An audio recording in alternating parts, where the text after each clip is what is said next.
Nós estamos acompanhando a vida de Nosso Senhor de acordo com a organização desse catecismo, pequeno catecismo que nós temos, e também nosso plano de aula. E nós vimos desde a criação, a Deus é que criou o mundo, Deus fez tudo, e também nós vimos o pecado, não é isso, de Adão e Eva. Depois vimos as semanas passadas sobre a paixão de Jesus, que Nosso Senhor quis fazer a redenção do gênero humano, resgatar, pagar pelos nossos pecados. Também nós agora vamos continuar prosseguindo, acompanhando Nosso Senhor, seus passos depois da sua ressurreição. Nosso Senhor foi pregado na cruz, morto e sepultado, mas no seu terceiro dia ressuscitou. Ressuscitar, você sabe o que é, não sabe? O que é ressuscitar? Não, é viver, viver outra vez, não é? A pessoa morreu, ressuscita. Então, Nosso Senhor ressuscitou. Quantos dias Jesus ficou sepultado? 3 dias incompletos, né? Nós falamos, explicamos, Nosso Senhor morreu às 3 horas, até meia-noite, o sábado todo, e no domingo de madrugada, Nosso Senhor ressuscitou. Portanto, Nosso Senhor, com a sua onipotência divina, com a sua divindade, Ele pôde dar a vida a si mesmo, outra vez, ou seja, ressuscitou. Nosso Senhor, depois de ressuscitado, então Ele mostrou para nós a bondade de Deus para com a humanidade, até ao extremo. São João diz que Nosso Senhor nos amou de tal maneira que amou-nos até o fim, ou seja, não tem mais como mostrar amor por nós. Nosso Senhor ressuscitado, agora Ele vai confirmar os apóstolos. Ele já tinha dado sua vida por nós, Ele já tinha derramado o seu sangue, portanto já tinha perdoado os nossos pecados. Agora vai depender também de nós, queremos ou não salvar a nossa alma. Se eu quero salvar a minha alma, Nosso Senhor já mereceu por mim. Se eu não quiser, Ele mereceu por mim, mas não vou ser salvo por culpa minha, não porque Deus não me deu oportunidade. Aos anjos, Deus não deu uma segunda oportunidade. A nós, Deus só nos deu. Nosso Senhor, depois da sua ressurreição, quis mostrar justamente isso. O que Ele quis mostrar para nós? Que Ele estaria conosco sempre para nos levar até ao céu, até a eternidade. Qual é o caminho que Nosso Senhor escolheu para nos conduzir até o céu? Nosso Senhor fundou aqui a sua igreja. A igreja é uma sociedade de almas que são batizadas, que acreditam em Nosso Senhor, observam seus mandamentos, estão debaixo da mesma hierarquia, ordem de superior e inferior. Nós temos o Papa, nós temos os bispos, nós temos os fiéis. Então, na Igreja Católica sempre tem que haver uma hierarquia. Não pode haver uma Igreja Católica sem Papa. Não pode haver Igreja Católica sem bispo. Não pode haver Igreja Católica sem os fiéis. Então, nós vamos ter a Igreja completa. O Papa, os bispos e os fiéis. Os padres são auxiliares dos bispos. Agora, Nosso Senhor fez a Igreja Católica com uma finalidade. Para que Ele deixou a Igreja Católica aqui nesse mundo? Nosso Senhor deixou a Igreja Católica para conduzir os homens para o céu. E para que a Igreja Católica conduzisse os homens para o céu sem errar, Nosso Senhor deixou os mandamentos. E Ele mesmo prometeu assistência à igreja. Estarei convosco todos os dias até o fim do mundo. Ele escreveu no nosso coração seus mandamentos. Nosso Senhor deixou o Espírito Santo para conduzir a igreja, conduzir as almas. Ele vai justamente santificar as nossas almas. O Espírito Santo vai ajudar, vai esclarecer, vai guiar, iluminar o Santo Padre, os bispos, para que eles cumpram sua missão. E Nosso Senhor, portanto, deixou também na igreja os meios da santificação.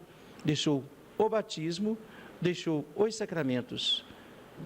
Nós temos os mandamentos, temos o batismo, temos os sacramentos. A igreja vai nos conduzir para o céu, ensinando-nos justamente o que Jesus ensinou, através dos mandamentos. Vai nos ajudar a cumprir os mandamentos, porque para nós ficou difícil cumprir os mandamentos, não ficou? depois do pecado original? Depois do pecado original nós ficamos fracos. Depois do pecado original nós ficamos pendendo para o lado mal. Nós temos facilidade para fazer as coisas erradas. O nosso Senhor, sabendo disso, porque Ele é Deus, sabe tudo, então nosso Senhor fez o quê? Deixou para nós uma ajuda. Qual foi a ajuda que Jesus deixou para que nós não errássemos e não perdêssemos o caminho do céu? Deixou os sacramentos. Sacramentos são sinais sensíveis feitos por Jesus Cristo para produzir um efeito na nossa alma. Sinal sensível, não é qualquer sinal, é um sinal que Jesus Cristo fez, feito por Jesus Cristo. E esse sinal vai produzir um efeito na nossa alma, que são justamente aquele efeito que Jesus Cristo quis. Por exemplo, quando o padre vai nos batizar, ele vai derramar água, é o sinal sensível, lavar.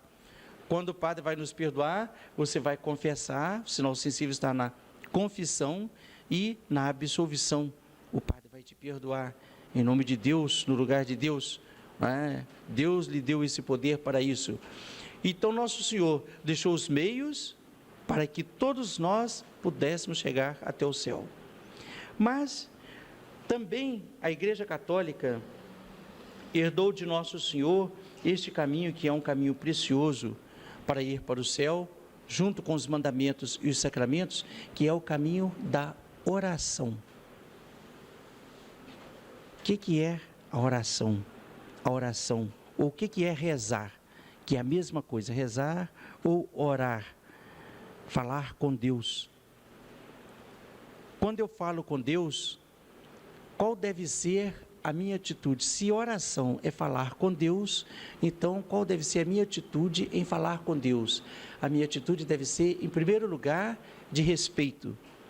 Quando nós vamos falar com os nossos pais, por mais amor que tenhamos nossos pais, por mais confiança, por mais amizade, nós temos respeito aos nossos pais. Não é assim? Você pode falar tudo com seu pai, tudo com sua mãe, tudo, não precisa ocultar nada. Mas você vai ter respeito em falar com seu pai, com a sua mãe. Por isso que é bom os filhos ter com os pais essa confiança. Um pai e uma mãe não vão dar para um filho um mau caminho, um mau conselho. O bom pai e a boa mãe não faz isso. Claro que o filho sabe quem é seu pai e quem é sua mãe, não é? E ele vai falar com confiança. Então, quando nós vamos falar com Deus, nós podemos ter toda a confiança, nós podemos ter toda a esperança de que Deus vai nos dar, nós podemos ter certeza de que Deus, nosso Senhor, vai nos ajudar. Mas para isso é preciso que eu me comporte como um filho que confia no pai. Então, a primeira coisa, respeito. Eu não posso falar com Deus de qualquer maneira. Quando nós vamos fazer nossa oração, por exemplo, antes da aula, a gente faz com respeito. No final da aula, vamos fazer com respeito. Vamos fazer nossa oração de manhã, o sinal da cruz, uma oração importante. Assinalar no nosso corpo o sinal da vitória de Cristo, que é a cruz. Assinalar nos nossos lábios a cruz de nosso Senhor e no nosso peito também. Na testa, na fronte, para nos lembrar que Deus nosso Senhor nos ajuda a vencer o que? Os maus pensamentos. Na boca, para nos lembrar que Deus nosso Senhor nos ajuda a vencer as más palavras. E no peito, para nos lembrar que Deus nosso Senhor nos ajuda a vencer os maus desejos, os maus afetos. Então, esse cuidado nós devemos ter nas nossas orações. A oração é falar com Deus, então o sinal da cruz bem feito.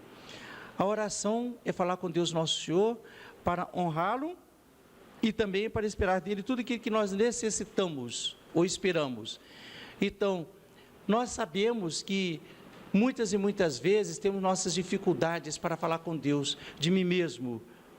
Eu posso servir-me de um manual de oração, por exemplo, aquele manualzinho de oração eu posso ter, se vocês depois quiserem, pode adquirir, e você vai fazer a oração da manhã, a oração da noite. Vamos supor que você não tem esse manual no lugar onde você queria fazer a sua oração. Você pode fazer a oração mais bela, a oração mais perfeita, que é o Pai Nosso. Por que é a mais perfeita? Foi Jesus que fez, foi nosso Senhor que ensinou. Essa oração, nosso Senhor ensinou porque os apóstolos pediram. Nosso Senhor sempre gostava de fazer sua oração. Aquele tempo que Jesus viveu com os apóstolos, ele mostrou para os apóstolos o grande cuidado que ele tinha de falar com o Pai eterno. É a nossa falta, nós não rezamos muito. Às vezes levantamos, não rezamos, tomamos nossa alimentação, não rezamos, vamos para o trabalho, não rezamos, vamos viajar, não rezamos, chegamos em casa, não rezamos para agradecer a viagem, vamos fazer um negócio, não rezamos para fazer um bom negócio, não prejudicar ninguém nem ser prejudicado. Nas nossas doenças, não rezamos, esquecemos de que Deus pode ser justamente para nós um sirineu, um auxílio no sofrimento, não é isso? Então, a oração deve nos acompanhar a cada momento. E o Pai Nosso é justamente essa oração que os apóstolos pediram ao nosso Senhor Jesus. Ensinai-nos a rezar. Os apóstolos sabiam rezar? Não sabiam. Eles sabiam os salmos. Eles rezavam os salmos.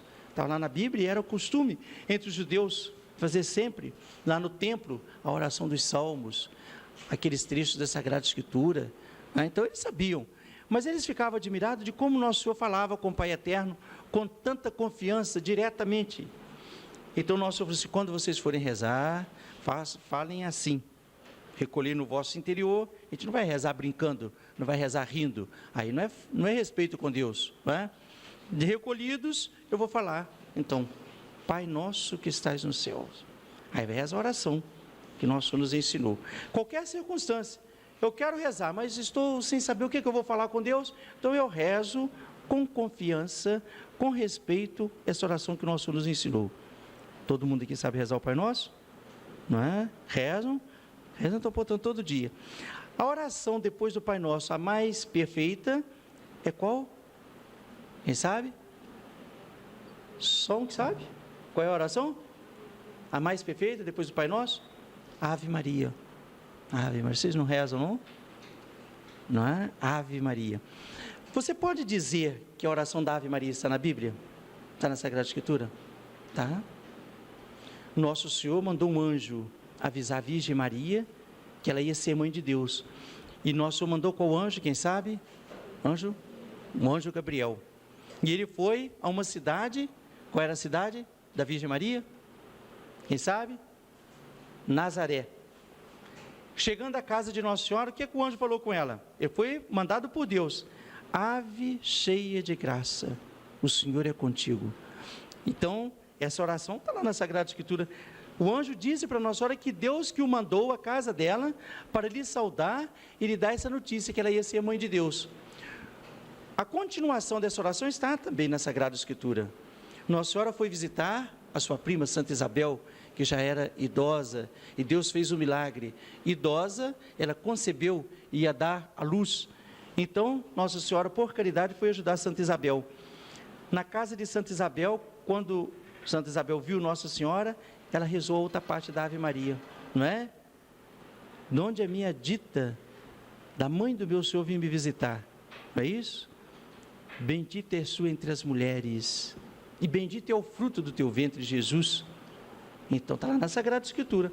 A outra parte, a igreja, inspirada pelo Espírito Santo, fez, que é uma súplica à Virgem Maria. Santa Maria, Mãe de Deus, rogai por nós pecadores, agora, cada momento, e principalmente na hora da nossa morte. Então, depois que nosso Senhor ressuscitou, Ele ensinou para os apóstolos, Ele instruiu mais ainda os seus apóstolos, aperfeiçoou os apóstolos dos seus ensinamentos, e nosso Senhor deu a eles justamente este caminho, o caminho dos mandamentos, o caminho dos sacramentos, ajuda dos sacramentos e também o caminho da oração. Quem reza se salva, quem não reza se condena. Nesses dias da Páscoa, nós vamos guardar essa imagem de Jesus ressuscitado, a confiança em nosso ressuscitado, justamente a esperança de ser ouvidos por Ele, quando nós falarmos com Ele, para Ele nos ouvir. Para isso nós vamos prometer rezar com respeito, vamos prometer rezar com atenção, rezar com piedade, rezar com confiança, aí nosso Senhor vai nos atender. E também nós vamos prometer a nosso Senhor ser sempre bons católicos, rezarmos sempre. Nós ainda vamos voltar a esse tema, justamente por ocasião agora da Páscoa, porque é justamente a ocasião que o nosso Senhor mais instruiu os apóstolos, acabou de aperfeiçoá-los na vida cristã, e vamos esperar que nosso Senhor nos ajude a sempre ter o espírito de oração, sempre falar com Deus para um dia chegarmos no céu. Quem reza se salva, nós queremos nos salvar. Por que Semana Santa não tem dia fixo? Bem, a Semana Santa não tem dia fixo porque a Semana Santa a igreja seguiu o calendário dos judeus. Quando Nosso Senhor tirou o povo do Egito, ele marcou o tempo que ia tirar. Tirou do Egito. Depois que tirou, depois que o Senhor tirou, eles estavam no deserto, aí Nosso Senhor mandou que eles comemorassem essa saída todo ano, que era justamente a festa da Páscoa, a festa da saída do cativeiro, né, do Egito para a terra prometida. Então, qual era o dia que eles iam comemorar essa saída? Uma vez por ano. Era na primeira lua cheia, depois do equinócio da primavera. A lua cheia, depois do equinócio da primavera. A primavera agora em março, o dia em que está o mesmo tempo de dia, o mesmo tempo de noite, só dá um dia, depois da primavera, não é? Depois desse dia, a primeira lua cheia seria o dia da Páscoa. Deus marcou assim. Então, ficou o calendário lunático. É por isso que aí a igreja conservou, porque foi justamente uma figura perfeita da escravidão, da saída deles, da escravidão do Egito para a terra prometida. Como também é uma realização perfeita, Nosso Senhor nos tira do pecado para a vida. Páscoa, feliz Páscoa, ou seja, boa amizade com Nosso Senhor, né? Saída do pecado para estar com Nosso Senhor. Quando que se comemora esse dia feliz em que nós fomos resgatados, fomos tirados desse cativeiro? É o dia justamente que Nosso Senhor deu sua vida por nós. E se comemora, portanto, a Páscoa, que a Páscoa, ele deu a sua vida por nós na sexta-feira, mas ele culminou o seu mistério no domingo com a ressurreição. Então, esse dia, que é justamente como que é a ressurreição nossa, de todo o gênero humano, para a vida eterna, esse dia é o que nós comemoramos a Páscoa. Não é um dia seguindo o calendário civil, mas sim seguindo o calendário da lua. Ficou claro ou não? Está bem explicado? Então, tá bom. Na próxima aula, se quiserem fazer outras perguntas, podem anotá-las e depois da explicação eu poderei respondê-las. Então, vamos ficar até domingo, se Deus quiser, neste mesmo horário.